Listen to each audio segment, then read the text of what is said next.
오늘 에스겔서 22장 말씀에 보면 하나님께서 이스라엘 백성들을 어떻게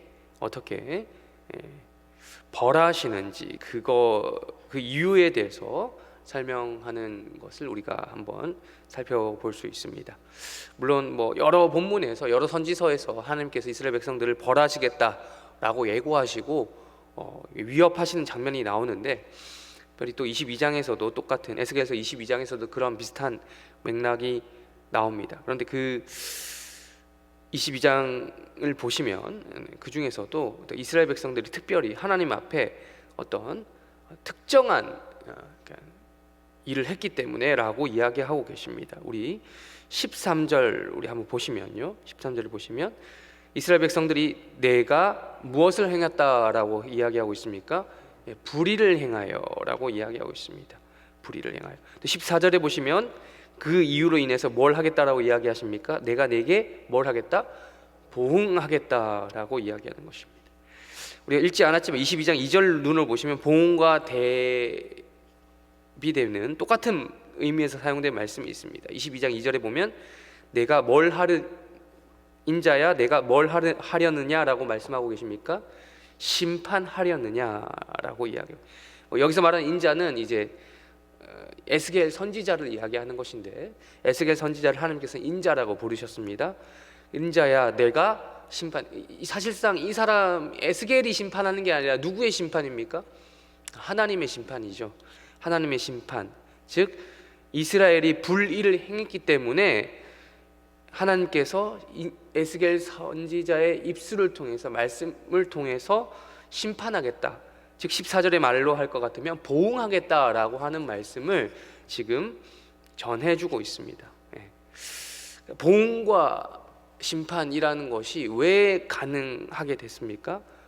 바꿔 말하면 이스라엘 백성들은 하나님을 배반했기 때문입니다. 배신했기 때문이에요. 우리가 눈으로 6절부터 12절까지 그 배신의 내용이 나오죠. 6절을 눈으로 보시면 모든 고관은 각기 권세대로 피를 흘리며 내 가운데 있었도다라는 말씀이 나오는데, 고관 즉 위부터, 여기서 얘기하는 윗사람들만 이야기하는 것이 아니라 윗물이 맑아요 아랫물 이런 말도 있지만 어쨌든 윗물부터 아랫물에 이르기까지 싹 다 하나님께 배신을 했습니다. 그 내용이 16절부터 12절까지 나오죠. 그것은 곧 율법의 말씀을 어겼다라는 거예요. 율법의 말씀을 지키지 아니하고 어겼다라는 겁니다.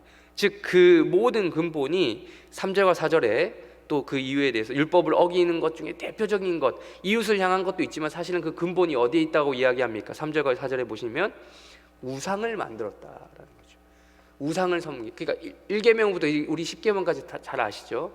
1계명부터 4계명까지는 하나님에 대한 계명이고 5계명부터 10계명까지는 이웃에 대한 계명인데, 5계명부터 10계명까지 이웃에 대한 것은 눈에 잘 보이는 그런 표면적으로 드러난 범죄이겠지만 그 근본에 뭐가 있다는 겁니까? 3절과 4절에서 이야기하는 것처럼 하나님께 대한 계명, 즉 우상을 숭배함으로 말미암아 이런 모든 범죄가 시작이 되었다라고 하나님께서는 진단을 내리신 거예요. 하나님께 배신을 하니 누구에게도 배신을 하는 겁니까? 사람끼리도 못 믿는, 하나님을 못 믿으니 하나님께 배신하니 사람끼리도 못 믿는 일들이 비일비재하게 일어나고 있는 것이 이때 당시 이스라엘 백성들의 현실이었다라는 것입니다. 그것에 대한 결과로서 하나님께서 2절에서 말씀했던 것처럼 심판하겠다. 인자의 입술을 통해서 나가는, 이 에스겔 선지자의 입술을 통해서 나가는 하나님의 말씀, 즉 그것을 통해서 또 14절에서 이야기하는 것처럼 하나님께서 직접 이 이스라엘 백성들을 보응하겠다라고 말씀하시는 것처럼 이러한 표현을 하고 있는 거예요. 13절에 보시면, 우리 13절을 다시 눈으로 보시면 하반절에 이런 표현이 있습니다. 네 가운데에 피 흘린 일로 말미암아 내가 손뼉을 쳤다라는 표현이 나옵니다. 손뼉을 쳤다. 그러니까 이스라엘 백성들이 피를 많이 흘렸습니다. 즉 하나님께 대하여 이렇게 배신을 하다 보니 자연스럽게 이웃을 향해서도 흔히 말하는 배신을 많이 했던 것이죠. 6절에서 12절까지 이어지는 이런 이웃을 향한 이런 해를 너무 당연하게, 범죄를 해도 이렇게 양심이 별로 그런 게 없는 이런 일들이 많이 있었습니다. 즉 피를 흘렸습니다. 그로 말미암아 하나님께서 뭘 하셨다고 합니까? 손뼉을 쳤다. 손뼉을 쳤다라는 말을 두 가지 의미로 우리가 살펴볼 수 있습니다. 한 가지는 말 그대로 우리가 이 구절을 그대로 읽으면 하나님이 그냥 자기 손뼉을 쳤다라고도 표현을 할 수 있지만, 어떤 역본에 보면 하나님이 그냥 그 손으로 자기 손뼉을 치는 게 아니라 손으로 치겠다라는 이제 징계의 의미로, 때린다라는 의미로 사용된 것도 있습니다. 뭐 두 가지 의미가 다 가능한 것 같습니다. 어쨌든 확실한 거는 하나님 지금 화가 났다는 거죠. 우리가 분노할 때 어떻게 할 수 없어 자기가 자기 손을 막 치는 경우 있잖아요. 뭐 이런 이미지로도 우리가 볼 수 있고, 뭐 이걸 가지고 지금 하나님이 손이 있다면 그 손으로 이렇게 친다라는 그런 이미지로도 우리가 볼 수 있는 것입니다. 어쨌든 확실한 건 하나님이 지금 이 본문에서 볼 수 있는 것은 하나님께서 화가 났다는 거죠. 이들의 배신으로 인해서 믿었던 이들이 계속해서 율법을 지키지 아니하고 하나님께 배신하고 이웃에게 배신하는 일들이 비일비재하게 일어나는 일로 인해서 하나님께서는 화가 나셨다라는 말씀을 하고 있는 것이죠. 그것은 이스라엘 백성들, 뭐 어떤 특정인들에 대한 문제가 아니라 윗부터 아래까지, 아래부터 위까지 모두가 다 한 마음이 되어서 율법을 어긴 이들에 대해서 하나님께서 이렇게 이야기하고 계시다라는 거예요. 그 근본은 우상을 섬기는 데 있었다라는 것을 말씀해 주고 있습니다. 이와 비슷하게 우리 또 다른 날주 본문인 시편 69편 우리 한번 살펴보도록 하겠습니다.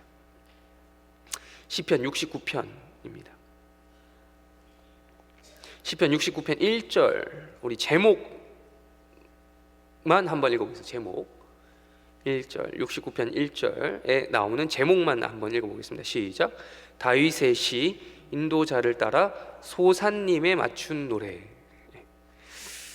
네, 이 시편 69편은 다윗의 시입니다.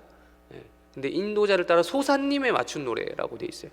소산님, 여러분 성경 중에 소산님에 대한 이제 설명이 붙어 있는 성경도 있으실 겁니다. 보시면 백합화 곡조라고 나와 있어요. 백합. 소산님. 소산을 이제 그 히브리어로 하면 소산이라는 말이 이제 백합이라는 뜻이에요. 꽃이죠. 꽃, 백합. 조개 말고 꽃, 백합인데, 그래서 이제 영어 이름 중에 수잔나 들어보셨어요? 수산 이게 다 그 백합이라는 히브리어에서 나온 이름인데, 그럼 백합의 꽃말이 무엇인지 아십니까? 백합? 백합은 순결을 이야기합니다. 순결. 우리 결혼할 때 뭐 신부들에게 백합이나 뭐 이런 거 있잖아요. 그걸 사용하잖아요. 그런 것처럼 순결, 변하지 않는 사랑, 뭐 이런 것이 꽃말인데, 이 소사님 백합에 맞췄다라는 것은 뭐 아름다운 이런 노래처럼 보이지만, 여러분 우리 69편을 좀 길지만 눈을 한번 쭉 살펴보시죠. 1절부터 36절까지 쭉 눈으로 보시면 이게 뭐 백합이라고 하는 이 꽃 말과 어울리는, 그리고 그 백합이라고 하는 우리가 이미지가 있는데 그거하고는 전혀 어울리지 않는 그런 내용들이 쭉 나옵니다. 그래서 이것에 대해서는 이제 학자들이 몇 가지 의견이 있는데, 정확하게 표현하지 않는 학자들도 있지만 추정하건대 이것은 변하지 않는 그 꽃말하고는 관계없이 정반대의 의미를 가지고 있다라고 이야기하시는 분들이 있습니다. 그래서 70인역, 이 히브리어를 헬라어로 번역한 70인역에서는 뭐라고 이야기하고 있냐면, 변하는 자들을 염두에 두고 쓴 시다라고 이야기하고 있어요. 백합이라는 꽃의 꽃말은 우리가 변하지 않는 사랑, 순결이라고 이야기하잖아요. 근데 이걸 바꿔서 생각을 하는 거죠. 그러니까 변하는 자들, 즉 배신하는 자들을 염두에 두고 쓴 시가 바로 이 소사님에 맞춘 노래다라는 거죠. 그러니까 다윗의 시, 여러분 다윗의 인생이 어떤 인생입니까? 우리가 사무엘하, 오늘 시간이 없어서 다 못 보겠지만 사무엘하 15장, 오늘 날주 본문, 또 다른 날주 본문인 사무엘하 15장에 보면 이 다윗의 인생이 뭘 많이 당했어요? 배신을 많이 당했잖아요. 특별히 오늘 사무엘하 15장에 보면 배신을 하는데 또 누가 배신을 합니까? 자기를 정말 배신해야 될 것 같은 사람 배신하지 않고, 자신을 정말 배신하면 안 되는 사람, 첫 번째 아들이 자기를 배신하지 않습니까? 압살롬이 배신을 합니다. 이스라엘 사람의 마음을 압살롬이 훔치니라 라는 표현이 오늘 사무엘하 15장 6절에 나오고, 15장 12절에 보면 반역하는 일이 커감에 압살롬에게로 돌아오는 백성이 많아지니라. 이 마음과 이러한 것들이 다 누구에게로 사실 집중되어야 됩니까? 그 백성들의 마음, 다윗에게 집중되어야 하는데, 이 새파랗게 젊은 아들, 뭐 좀 잘생겼다고, 좀 이제 신선하다는 이유로, 좀 다윗보다 좀 매력적인 인간이라는 이유로 수많은 백성들의 마음이 다윗이 아니라 압살롬에게로 향하는 모습을 볼 수 있고, 또 이런 일이 있다 보니 다윗의 가장 친구라고 벗이라고 할 수 있는 아히도벨이라고 하는 지략가, 천재적인 지략가도 다윗을 배신하고 압살롬에게 붙는 이런 일들이 오늘 또 다른 날주 본문인 사무엘하 15장에 보면 이런 일들이 나옵니다. 아니, 오히려 가장 먼저 떠나야 될 것 같은, 다윗을 먼저 떠나야 될 것 같은 사람인 이때라고 하는 사람이 오히려 다윗과 함께하는 일들이 일어납니다. 이때는 누구냐면 가드 사람입니다. 가드 사람이 누굽니까? 블레셋 사람이에요. 블레셋. 이스라엘과 그렇게 철천지 원수였던, 역사적으로 철천지 원수였던 이때, 즉 지금 말로 할 것 같으면 용병이죠. 용병. 뭐 돈을 주고 샀다라거나 이런 어떤 뭔가 그런 목적으로 함께 했던 그런 사람인데, 이 다윗과 함께 하는데 어떤 표현까지 하냐면, 이걸 한번 좀 찾아봐야겠네요. 이걸 한번 읽어보겠습니다. 사무엘하 15장 21절 말씀입니다. 사무엘하 15장 21절 말씀, 다 같이 함께 읽겠습니다. 시작. 이때가 왕께 대답하여 이르되 여호와의 살아계심과 내 주 왕의 살아계심으로 맹세하옵나니 진실로 내 주 왕께서 어느 곳에 계시든지 사나 죽으나 종도 그곳에 있겠나이다 하니. 이것이 흔히 말하는 용병의 입에서 나온 말. 용병은요, 돈을 받고 계약 기간이나 뭐 이런 상관없으면 과감히 그냥 버리고 가도 어떤 도덕적인 지탄을 받을 만한 사람이 아닙니다. 그런데 이때와 가드 사람 600명은 다윗과 생사를 함께하기로, 목숨을 내놓고 함께하기로 결심했다라는 거예요. 가장 믿을 만한 사람인 아들, 그리고 자신의 친구였던 압살롬과 아히도벨은 가장 앞서서 다윗을 배신했다고 한다면 전혀 관계 없어도 상관없을 것 같은 이런 사람이 다윗과 함께한다라는 일들을 이 말씀을 통해서 우리가 확인해 볼 수 있다라는 거예요. 다시 한번 시편 69편으로 넘어와서 말씀을 보시면, 소사님, 그러니까 지금 다윗의 인생은 이런 배신을 당하는데 익숙한 이런 인생이었다는 거죠. 익숙한 인생이었어요. 그래서 이 69편의 말씀이 정말 긴데, 이 배신에 대한 개념을 가지고 우리가 이 말씀 읽어 나가다 보면 이 말씀이 이해가 됩니다. 오늘 뭐 다 보진 않겠지만, 자 이렇게 쭉쭉 읽어 나가다 보면 다윗이 이런 마음으로 이것을 썼구나. 백합이라는 말만 놓고 보면 뭔가 아름다운 곡조가 나올 것 같은 그것이 아니라 구슬픈 곡조가 그래서 나올 수 있었던 것이죠. 특별히 69편 같은 경우는 우리 예수님께서 많이 인용했던 말씀이 이제 나와요. 특별히 예수님이 어디서 인용한 말씀이냐? 십자가상에서, 여러 구절에서 인용을 하셨지만 예수님께서 특별히 십자가상에서 인용했던 이 구절이 나옵니다. 시편 69편 21절 우리 한번 읽어보겠습니다. 시편 69편 21절 말씀 다 같이 읽겠습니다. 시편 69편 21절 말씀 시작. 그들이 쓸개를 나의 음식물로 주며 목마를 때에는 초를 마시게 하였사오니. 여러분 잘 아시죠? 예수님께서 십자가상에서 쓴 그것을 이제 입에 물고 요런 포도주를 받지 않으시고 요런 이제 하셨는데, 이런 표현을 하셨어요. 그러니까 예수님이 십자가상에 있었다는 것은 우리가 바꿔 말하면 뭡니까? 누구보다도 인간을 위해서 이 땅에 오신 분이 누구에 의해서 십자가에 못 박히셨습니까? 인간에 의해서 배신당하시고, 가룟 유다로 대표되는 인간에 의해서 배신당하시고 인간에 의해서 십자가에 못 박히신 분이 바로 우리 예수님 아니십니까? 그래서 이 시편 69편의 말씀이 사실은 이것이 다윗 또한 배신을 많이 당했지만 예수님께서도 이 인생 가운데 이 땅에 사시면서 철저히 배신당하시고 믿었던 무리들에 의해서 버림받으시고 십자가에 못 박히셨다라는 것을 우리가 이 말씀을 통해서 다시 한번 확인할 수 있는 것입니다. 이런 우리들에게 이 말씀을, 오늘 날주의 말씀을 통해서 허락하신 이유가 무엇이겠습니까? 배신하면 안 된다라는 말씀을 우리에게 보여주시기 위함이 아니시겠습니까? 그렇다면 우리는 어떤 방식으로 주님을 배반하면 안 되는가? 우리 마지막으로 고린도후서, 오늘 날짜 보면 고린도후서 8장 말씀 우리 한번 찾겠습니다. 고린도후서 8장 8절과 9절 먼저 읽겠습니다. 8절과 9절 읽고 24절 읽겠습니다.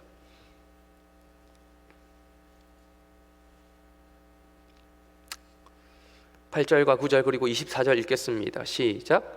내가 명령으로 하는 말이 아니요 오직 다른 이들의 간절함을 가지고 너희의 사랑의 진실함을 증명하고자 함이로라. 우리 주 예수 그리스도의 은혜를 너희가 알거니와 부여하신 이로써 너희를 위하여 가난하게 되심은 그의 가난함으로 말미암아 너희를 부여하게 하려 하심이라. 24절도 읽겠습니다. 시작. 그러므로 너희는 여러 교회 앞에서 너희의 사랑과 너희에 대한 우리 자랑의 증거를 그들에게 보이라. 아멘. 바울은 이렇게 이야기합니다. 우리 주 예수 그리스도의 은혜를 너희가 알거니와 라고 9절에서 말씀하고 있습니다. 우리가 은혜를 아는 사람들 아닙니까?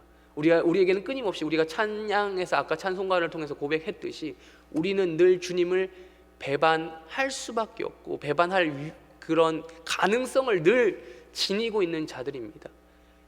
오늘 이 하루 어떻게 시작하시겠습니까? 주 예수 그리스도의 은혜를 우리가 또 알지 않습니까? 이곳에 새벽부터 모인 이유는 어떻게 바꿔 말하면 매일 아침마다 우리는 주님 앞에 충성서약하러 온 것이나 마찬가지입니다. 정기적으로 우리는 주님 앞에 충성서약해야 돼. 그렇지 않으면 우리 스스로 알지 않습니까? 우리 주님 앞에서 우리가 이렇게 하지 않으면 우리 스스로 이 약속을 지킬 수 없고 무너질 수밖에 없고 배신할 수밖에 없는 인간이라는 것을 우리가 누구보다도 잘 아는 사람들이 이곳에 모여서 새벽부터 기도하시는 분들이 아니겠습니까? 끊임없는 증명이 오늘 말씀에서 하는 것처럼 필요한 거예요. 8절에서 이렇게 이야기하잖아요. 오직 다른 이들의 간절함을 가지고 너희의 사랑의 진실함으로 증명하고자 함이로라. 주 예수 그리스도의 십자가 은혜, 우리가 주님을 끊임없이 배신하지만 주님은 그럼에도 불구하고 우리에게 배신 당하셨으면서도 우리를 믿어주시는 그 은혜를 우리가 알기 때문에 우리가 그 사랑의 진실함을 끊임없이 하나님께 내보여야 하고, 동시에 우리의 그 사랑을 하나님께 내보임과 동시에 이웃에게 내보여야 한다라는 말씀입니다. 이런 복된 하루가 되시길 주님의 이름으로 축원합니다. 24절에서 이렇게 이야기합니다. 그러므로 너희는 여러 교회 앞에서 너희의 사랑과 너희에 대한 우리 자랑의 증거를 그들에게 보이라. 물론 여기에서는 지금 저희가 읽지 않았지만 연보에 대해서 이야기합니다. 헌금이죠. 여러분, 이웃을 사랑하는 방식, 어떤 방식이 있습니까? 여러 가지 방식이 있는데 꼭 뭐 연보, 돈이죠, 돈.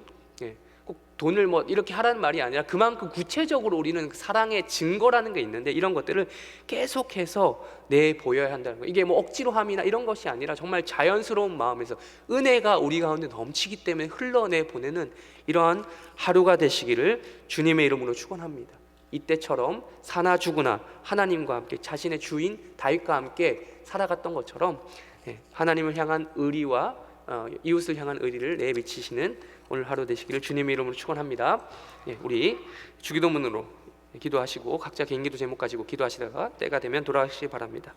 하늘에 계신 우리 아버지여, 이름이 거룩히 여김을 받으시오며 나라의 마옵시며 뜻이 하늘에서 이루어진 것 같이 땅에서도 이루어지이다. 오늘날 우리에게 일용할 양식을 주옵시고 우리가 우리에게 죄 지은 자를 사하여 준 것 같이 우리 죄를 사하여 주옵시고 우리를 시험에 들게 하지 마옵시고 다만 악에서 구하옵소서. 대개 나라와 권세와 영광이 아버지께 영원히 있사옵나이다.